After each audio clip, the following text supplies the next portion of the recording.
తెల్లవారుజామున వీధిలో పాడుకుంటూ పాడుకుంటూ వెళ్ళారు. ఎవరైనా వినకపోని వాళ్ళకి అది లెక్కలేదు. ఇప్పుడు కాలం వాళ్ళు ఏదో రాసుకోవాలంటారు. అప్పుడు వాళ్ళంతా ఏది రాసుకునేవాళ్ళు కాదు.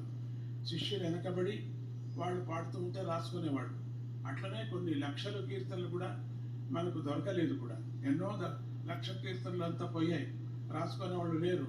ఇప్పుడు అన్ని విధాలుగా టేప్ చేసుకోవచ్చు, రాసుకునే వాళ్ళు ఉన్నారు, షార్ట్ హ్యాండ్ నేర్చుకునే వాళ్ళు ఉన్నారు. అన్ని విధాల సౌకర్యాలు ఉన్నాయి దండిగా.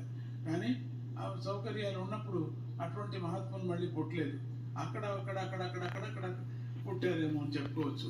అందుకని మీరందరూ కూడా ఇటువంటి సందర్భాన్ని ఉపయోగించుకొని మనకు దొరికినటువంటి భాగ్యాన్ని ఉపయోగించుకుంటూ, ఎందుకులే భజన అనకూడదు. ప్రతి ఒక్క భజన, ప్రతి ఒక్క కీర్తన మనకు చెప్పినట్టుగా ఉంది, మనకు బోధన చేసినట్టుగా ఉంటుంది. ప్రతి చిన్న పదాలతో చిన్న పల్లవిలో రెండు చరణాల్లో ఆ భగవంతుడిని పొగడటమే కాక మనల్ని నేర్చుకోవటం, దాంట్లో మన జీవిత విధానాన్ని నేర్చుకోవటం, మన దేశంలో మనం నడిపేటువంటి ధర్మ కార్యక్రమాన్ని మనం దాన్ని నేర్చుకోవటం, దాంట్లో మనం తృప్తిని పొందటం, ఆ దేవతా విధానాన్ని కానీ లేక ఆత్మబోధ కానీ, మన ఒకరికొకరికి సహాయం చేసుకునే విధానం కానీ, ఒకరినొకరు చేయూతనిచ్చేటువంటి విధానాన్ని కానీ, ప్రాణిదయ కానీ, పరమాత్ముడి యొక్క కృప కానీ, దేశంలో ఇంకొకరు ఆకలిగా ఉండేటప్పుడు మనం అన్నం పెట్టడమే కానీ, ఒకరికొకరు సహాయం అన్ని విధాలుగా, కేవలం అన్నమే కాదు, డబ్బే కాదు, అన్ని విధాలుగా సహాయం తోటి మానవులకి సహాయపడేటువంటి విధానాన్ని ఆ కీర్తన రూపాల్లో దండిగా మనకున్నాయి.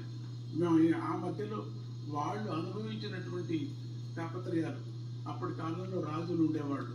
ఆ రాజులు ఈ ఆధ్యాత్మిక రూపాన్ని వాళ్ళకి పట్టేది కాదు. వాళ్ళను పొగిడేవారు కాదు, పరమాత్మని పొగిడేవారు. అట్లా పరమాత్మని పొగిడే వాళ్ళందరినీ కూడా హింస పెట్టారు, రామదాసుని పెట్టినట్టుగా. అట్లా చాలామంది బాధపడ్డారు. పురంధరదాసు బాధపడ్డారు, త్యాగరాజ స్వామి బాధపడ్డారు. త్యాగరాజ స్వామికి మొత్తం ఆయన విగ్రహాలంతా దొంగతనం చేసేశారు. అట్లా ఒక ఉదాహరణ. అటువంటి ప్రతి ఒక్క జీవితంలో కూడా అన్నమాచార్యతే ఎంతో కష్టపడ్డారు. అన్నం లేకోకుండా మాడిపోయారు వాళ్ళందరూ కూడా. అట్లనే వాళ్ళ జీవితాన్ని చదివేటప్పుడు మనకు అనిపిస్తుంది ఎంత కష్టపడ్డారు అనేది. అంత కష్టపడి పైకి వచ్చినటువంటి వాళ్ళు భగవంతుడిని, వాళ్ళ ఏ పైకి రావాల్సిన పని లేదు, భగవంతుడిని పొగుడుతూ వాళ్ళ మధ్యలో జనానికి బోధ చేసుకొని వెళ్ళారు.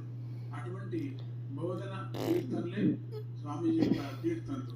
అందుకని మీకు అనిపిస్తుంది, ఒకటి ఏదో దేవుణ్ణి పొగిడినట్టుగా ఉంటుంది, ఇంకొకటి మనకు బుద్ధి చెప్పినట్టుగా ఉంటుంది, ఇంకొకరికి మనకు బుద్ధి నేర్పినట్టుగా ఉంటుంది, ఇంకొకటి మన పిల్లలకి బుద్ధి నేర్పినట్టుగా ఉంటుంది. అట్లనే దేశాన్ని రక్షించే విధానంగా ఉంటుంది. అన్ని విధమైనటువంటి నవరసాలతో నిండినటువంటి కీర్తనలు అవన్నీ కూడా, అన్ని రసాలతో ఉండినటువంటి కీర్తనలు. ఒకటి బాగుంది, ఒకటి బాగలేదు అని చెప్పడానికి వీల్లేదు. అన్నీ బాగున్నాయి, అన్నీ కూడా మనకు కావలసినటువంటి. అందుకని ప్రతి ఒక్కరు కూడా భగవద్గీత మనం ఎట్లా నేర్చుకుంటున్నామో, భాగవతాన్ని మనం ఎట్లా నేర్చుకుంటున్నామో, ఆ గురుగీతను ఏ విధంగా మనం నేర్చుకుంటున్నామో, అట్లనే భజనలు కూడా మనం నేర్చుకోకపోయినా చదవండి, ఆ పుస్తకం తీసుకొని చదవండి. భజన వాళ్ళ యాప్ని అందరూ వేసుకోండి. మన ఫోన్లు ఉండే వాళ్ళందరూ కూడా ఈరోజే డౌన్లోడ్ చేసుకోండి. అది ఆటో రిక్షా దేనికి పనికిరాదు. ఒక 2 కాఫీలు ఇచ్చేస్తే పోతుంది.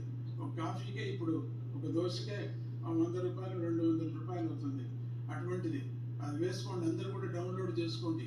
ఎవరెవరికి ఫోన్లు ఉన్నాయి చేతులు ఎత్తండి. చాలా మందికి ఉన్నాయి ఫోన్లు, అందరూ వేసుకోండి. వేసుకున్నారు అందరూ? వేసుకోవాలా? పక్కలో ఉండేవాళ్ళని చెప్పండి, వేసుకోమని చెప్పండి. వాళ్ళకు వేసుకోకపోతే మీరు వేసి ఇవ్వండి. అదేం పెద్ద డబ్బులేం కాదు, లక్షల రూపాయలు ఏం కాదు. అప్పుడు భజన మీ ఫోన్లోనే ఉంటుంది. అది కొత్త ఫోన్ తీసుకున్నప్పుడు మళ్ళీ దాన్ని షిఫ్ట్ చేసుకోండి. ఫోన్ లేని వాళ్ళు ఎవరు లేరు.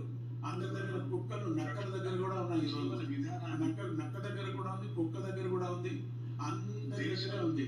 మామూలు కోడి, పంది అన్ని అన్ని జీవుల దగ్గర కూడా ఫోన్ ఉంటుంది. అవి కూడా ఫోన్లు పెట్టుకొని తిరుగుతూ ఉంటాయి. అందుకని ఇంకా మనుషులు పెట్టుకోకుండా ఉంటారా? అందుకని ప్రతి ఒక్కరు ఒక్కొక్కరికి రెండు ఫోన్లు, మూడు ఫోన్లు ఉంటాయి. ఒకటి భర్తకు చేసే ఫోన్లు, ఇంకొకటి లవ్వర్కు చేసే ఫోన్లు, వేరే పెట్టుకుంటాం. ఆ నెంబర్ వీడికి తెలియదు, ఈ నెంబర్ వాడికి తెలియదు. అట్లా మనం అన్ని మూడు ఫోన్లు ఉంటాయి. అప్పు తీసుకుంటే అప్పు వాడికి ఒక ఫోన్ ఉంటుంది. అంటే దాన్ని చేస్తే ఎప్పుడు ఎత్తనది. అటువంటి ఫోన్ ఒకటి ఉంటుంది. వాడికి ఆ ముఖాన ఆ ఫోన్ నెంబర్ పడేస్తాం. వాడు చేసి చాలా అయిపోతాడు, మనం దొరకం. అది ఎత్తరు. వాడు అప్పు మాత్రం తీసుకునేటప్పుడు మన ఇంటి చుట్టూ తిరుగుతారు. తర్వాత వసూలు చేసుకునేటప్పుడు పత్తానే ఉండరు వాళ్ళు. అట్లా ఒక ఫోన్ నెంబర్ కూడా ఉంటుంది మన దగ్గర. అట్లా రెండు మూడు ఫోన్లు ఉన్నాయి. అట్లా 3-4 ఫోన్లు ఉండేవాడు మాకు ఒక ఫోన్ ఇచ్చి వెళ్ళండి, మాకు కూడా కావాల్సి వస్తుంది 5-6 ఫోన్లు. అందుకని అటువంటి అందరికీ ఫోన్లు ఉండేవాడంతా మీరు యాప్ డౌన్లోడ్ చేసుకోండి. లేకపోతే మీరంతా యూట్యూబ్ డౌన్లోడ్ చేసుకుంటారు, అది ఎప్పుడు చూస్తుంటారు. కొద్దిగా ఉండేవి, రోతగా ఉండేవి చూసి అన్యాయంగా మనస్సు అనేది పాడు చేసుకుంటారు. పిల్లలకు మనస్సు పాడు చేస్తుంటారు. కాబట్టి అది కాకుండా ఎప్పుడు కూడా మంచివే చూడండి, మంచిదే వేసుకోండి, మంచిదే డౌన్లోడ్ చేసుకోండి. మంచిది ఇప్పుడు STS పోస్ట్ ఉంది. ఎంత మంచి వస్తూ ఉంటాయి, చిన్న పదాలతో అన్ని భాషల్లో వస్తూ ఉంటాయి. ఎవరెవరు STS పోస్ట్ వేసుకున్నారు చేతులు ఎత్తండి. చాలా మంది వేసుకోలేదు. వేసుకోండి. ఇప్పుడు డౌన్లోడ్, దానికి డబ్బులు లేవు, మీరు అవి ఫ్రీగా వేసుకోవచ్చు. పక్కలో ఉండేవాళ్ళు వేసి ఇవ్వండి. మొదట్లో పిల్లలు సర్వీస్ చేసేవాళ్ళు, మొదట్లో మన వాలంటీర్స్ అంతా చేసేవాళ్ళు. ఇప్పుడు చేయాలా? ఎవరెవరికి ఎంతెంత వేసి ఇచ్చారని నాకు చెప్పాలి. మీరు వచ్చి చెప్తే వాళ్ళతో నేను మాట్లాడతాను. పిల్లలు చెప్పాలి ఇంక మీదట, నేను 5 మందికి వేసా, నేను 10 మందికి వేసా. అట్లా వేయాలి. మీరు వాళ్ళతో ఫోన్ తీసుకొని వేయాలా? ఫోన్ ఇవ్వరు, మామూలుగా ఫోన్ ఇవ్వరు.